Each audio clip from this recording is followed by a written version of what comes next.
killing of infants in South Africa has spiked. Joining me in studio is Professor Matthews, who's the director at the Children's Institute at the University of Cape Town. She's going to shed some light on this growing issue and raise some questions that we should all be asking ourselves, our communities, and our government. Hi, good morning, Jennifer. Good morning to you. Thank you so much for coming in. Yeah. Well, I know you worked on a study and you found that 3 children a day are murdered. Can you unpack this study and some of the statistics that you found when you were working on this? We did a study looking at nationally in South Africa just how big the problem of child homicide is. I think, anecdotally we had reports, but we weren't sure exactly how big the problem is and how it compared to other countries. What we did was, there's no easy way in South Africa because we don't have the databases that allows you to just have a look at it. So yes, the police has some information, but it doesn't provide you with clear information around the circumstances of the children's death. So that doesn't shed enough light on the problem.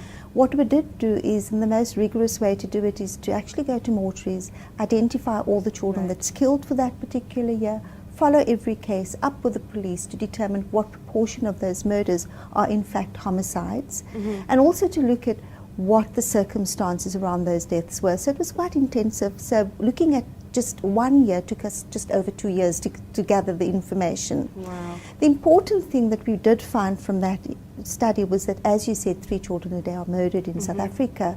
But if you start to compare that with other countries, our rate in South Africa is, that's the one way we're able to compare what we have in South Africa to other countries. And South Africa has a rate of 5.5 per 100,000. Our global child homicide rate is 2.4, which means South Africa has a rate of more than double the global average. However, South Africa is comparable to what WHO statistics are indicating is the norm within Africa. But you have to remember, South Africa is not a country at war, and where there are conflict, you're going to find higher rates. So for a country that's not in conflict, South Africa's rate is incredibly high. And when we start teasing out those rates, you start seeing a very clear pattern emerging. So what we find in South Africa is what we call a bimodal pattern, where you have an increased rate for children under 5 and an increased rate for children 15 to 17. And that tells us a lot about our pattern in South Africa, because your older children, your 15 to 17, are predominantly boys killed in the context of interpersonal violence. And that's very significant, because that's the start of what we're seeing with our male homicide pattern. So when you're starting to look at interventions, that's it's telling you, that actually you've got to start working with young boys before they reach that age group in order to prevent them from taking on those violent tendencies. So we're looking at a pattern where you have boys killed in the context of male-on-male violence predominantly, in the context of fights, in the context of gang conflict. So it's that kind of scenario. So that's the one problem South Africa has to deal with.